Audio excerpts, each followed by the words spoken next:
Hi, and a warm welcome to all my lovely audience on Icy Tales today. My name is Hiba, and today we're going to be having conversations on nutrition and wellness. Yes, you heard that right. Today with me, I have the beautiful Miss Sahiba Bhardwaj. She's a nutritionist and the founder of her venture called Be Fit Lifestyle. She has a master's in nutrition science and research from Tufts University, Boston, and I'm very elated to have you on board. How does it feel to be here, and how are you doing, ma'am? Thank you, Hiba. Thank you for the introduction. I'm very happy to be here. Thank you for reaching out. Yes, with that being said, I think we should get started because I'm very excited to see how this conversation goes. So, can we get started? Definitely. Yes, so I was very curious by seeing your venture called Be Fit Lifestyle. So, that got into my curiosity immediately. So, tell us something about this venture and what do you do basically? So like you said, I'm a practicing nutritionist and a nutrition educator. I started Be Fit Lifestyle, as the name suggests. It's not only focused on nutrition, even though nutrition is the core of our business. We help people transition to a healthier lifestyle, a lifestyle that is sustainable and that they can continue because it's so unique to Yep. them and to their routine and lifestyle, that they can sustain it and continue on that path. Yep. That's what we do. So we don't only focus on nutrition, even though nutrition is like the main pillar of a healthy lifestyle, a fit lifestyle. But we also help them, develop a habit of sustainable physical exercise routine, which they can sustain. So, we add those, we encourage them, handhold them when they join us. And we look at different factors like their health, their emotional health, their stress levels, all of those factors come into play. Yes. So, with that being said, I was very curious on why you chose into going into this field. So, what's the story behind pursuing your field in field of nutrition? Getting into nutrition now, that's going to take a very long time, but I'll cut it short. So I basically come from advertising. I was a copywriter earlier. And when I conceived my daughter, that's when I had gestational thyroid. Once I, had my baby for a first time mom, the whole world kind of turns upside down because, you don't know what to do really. So my doctor forgot to tell me that I need to continue with my thyroid medication. I obviously forgot. And so I stopped taking my thyroid medication. I kept gaining weight. So I put on like 10, 15 kgs after delivery of my child. And then I was miserable because I had all the symptoms of, depression, hair fall, bad skin, everything. So when I was again diagnosed with hypothyroidism, I started taking the medication. I just decided that I'm going to lose all this weight. It took me 2 years. I dropped 30 kgs. In that process, I went to a few dietitians who were popular at that time in the city. And I realized that nobody was paying attention to what I liked eating or my medical condition. They were just telling me that you have to eat this. If you want to lose weight, you have to eat this. You have Right. to do this. It was almost like a pressure and a task for me. I would throw up after eating paneer, but my dietitian would tell me you have to eat paneer. So that's when I realized that there was a gap in the market where nobody was actually listening to the person, the client who was coming to the dietitian. So once I lost weight, then, when people around me started asking me that, you've transformed yourself, help us, I didn't want to just become one of those, copy pasting diet kind of dietitian. So I again pursued it in detail. I did my master's again in nutrition science from Tufts University. It's one of the most prestigious courses in the world. Qualified myself, got the right knowledge base so that I don't mess up with anybody who, walks through my doors and comes to me to, for help. So that's how it started, Be Fit Lifestyle. And I realized that, the client has to be at the center of my work. I need to understand and address the client's problems, the routines, lifestyle, everything.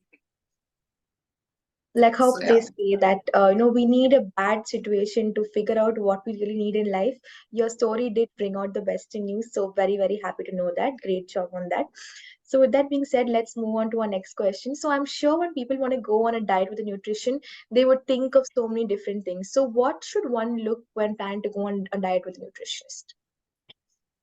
So when, there are a lot of nutritionists, and even though there are so many, they're certified or they're qualified nutritionists. Yep. Now you need to understand, if you have any underlying medical condition, I would strongly suggest that go to a qualified nutritionist, because they have a deeper knowledge, so to say, Right.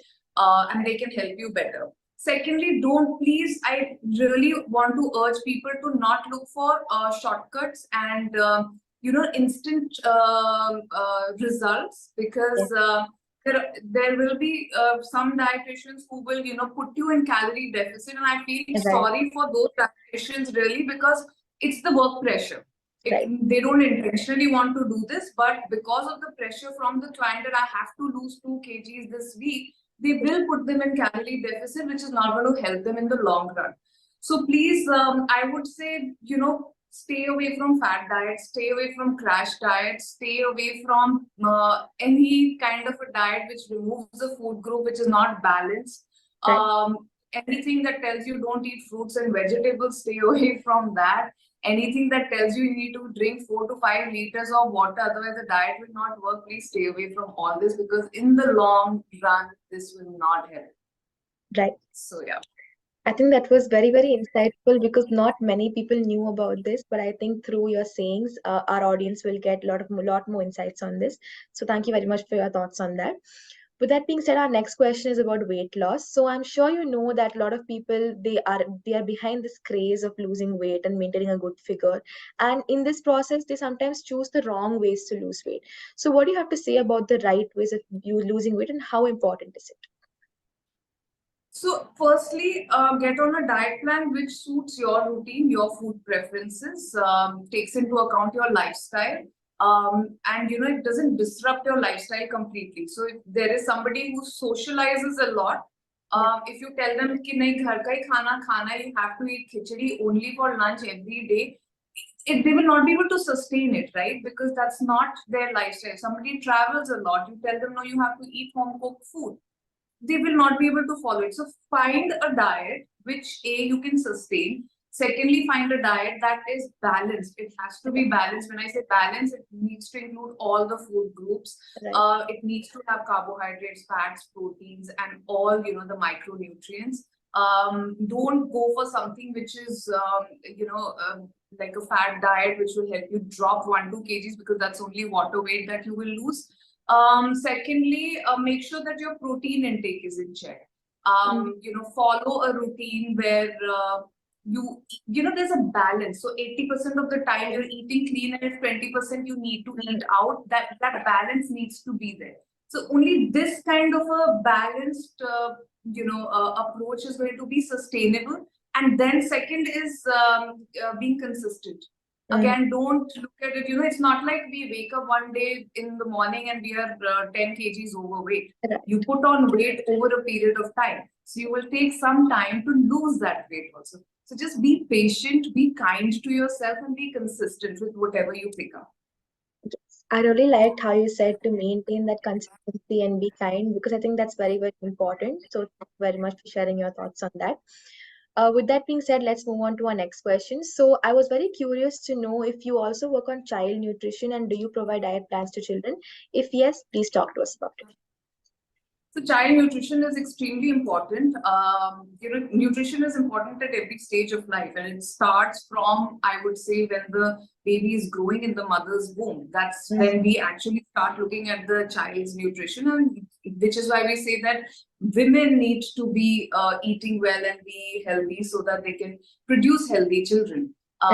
So again, but I don't give diet plans for weight loss for children, because I feel like that ruins their relationship with food and with their body for the rest of their life. And I have seen so many adults come to me who tell me that I have been dieting since I was 13 years old.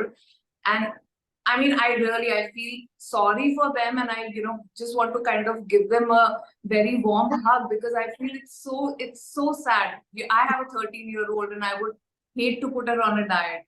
So I don't do that to children. But yes, if they are athletes, or they have any medical conditions or any autoimmune disorders, then we definitely look at their nutrition, because then it becomes like a different kind of a nutrition plan for them. For otherwise, if during the pandemic, I had a lot of parents calling me and telling me that our kids are putting on weight because their physical activity had, gone down to zero.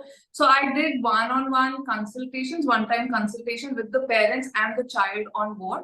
And we went through the entire eating routine again, honoring their cravings, their food choices, all of that. And you talk to the child, you what is important here is that the parents need to also listen to the child. So when the child is saying that today I feel like eating a burger, you can't just say that no, you can't. Eat ghee. That's not a good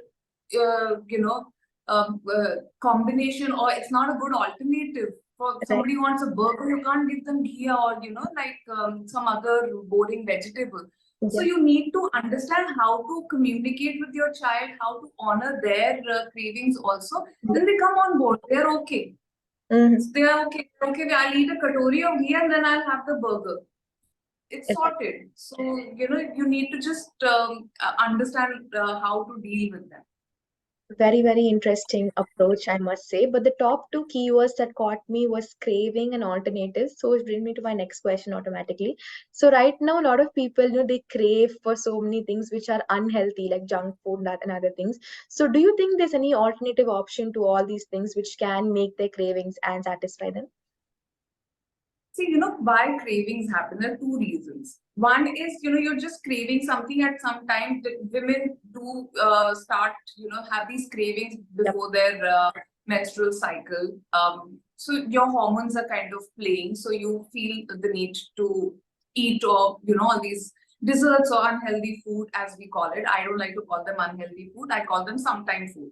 Oh, There's no healthy, unhealthy food is just food. It's upon us to kind of choose and make mm, that choice, right?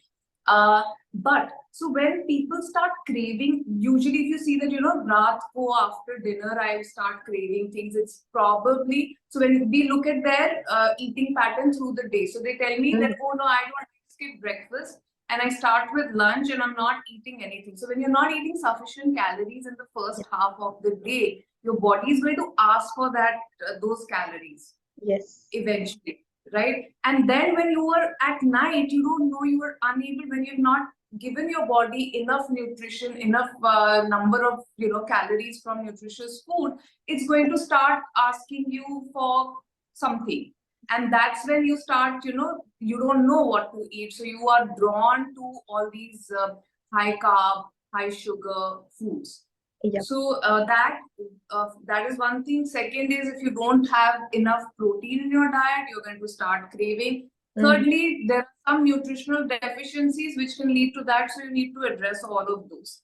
So right. if you're otherwise, I feel once a week, if you crave something, please go ahead. Like I said, 80-20 balance. If 80% of the time you're eating clean, you're allowed to indulge and create memories with your friends, with your family, over say a slice of cake or a dessert.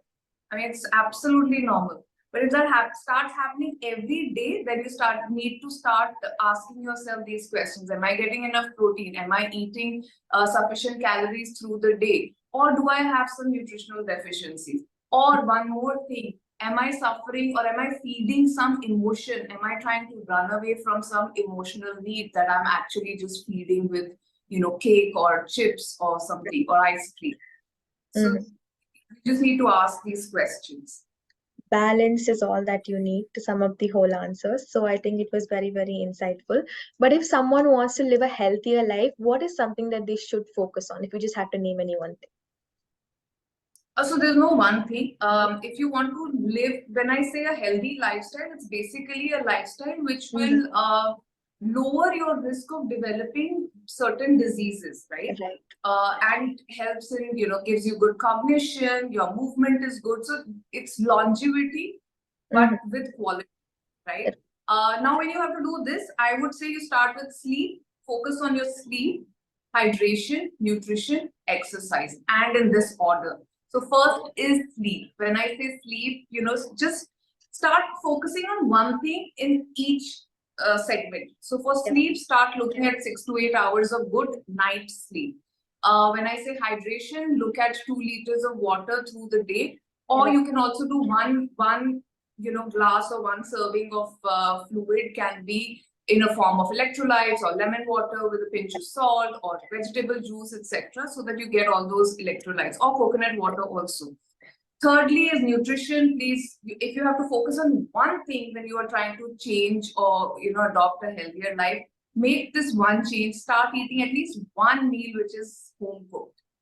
Make sure every day one meal you're eating, which is you're eating a meal that's made at home using non-inflammatory oils, using seasonal produce. So make this one change. And lastly, exercise. Pick up any exercise that you think you enjoy and you can do it almost every day. Set aside 20 to 30 minutes for that exercise. And walking comes naturally to us humans. If you can't do 30 minutes at one go, split it into 10, 10, 10 through the day. That's not difficult. That's 2 songs, roughly. So, so post breakfast or in the morning 10 minutes, post lunch, post dinner, 10 minutes, you're sorted. Yes. I like how you simplified everything to make sure our audience gets like an easier approach to this. So great job on answering that question. So we're done with all the knowledgeable part. Let's move to something like totally about you. So I'm sure you're in this field from a long time. You must have some likes about your profession. So what is something that you admire the most about your profession? Admire something, I would say that the best part about being in this profession is that's very gratifying. When when people come to me and they tell me that, okay, my blood work has improved, or I'm sleeping better, I'm less bloated, or, I have never enjoyed food the way I've enjoyed food by being on your diet plan. Yeah.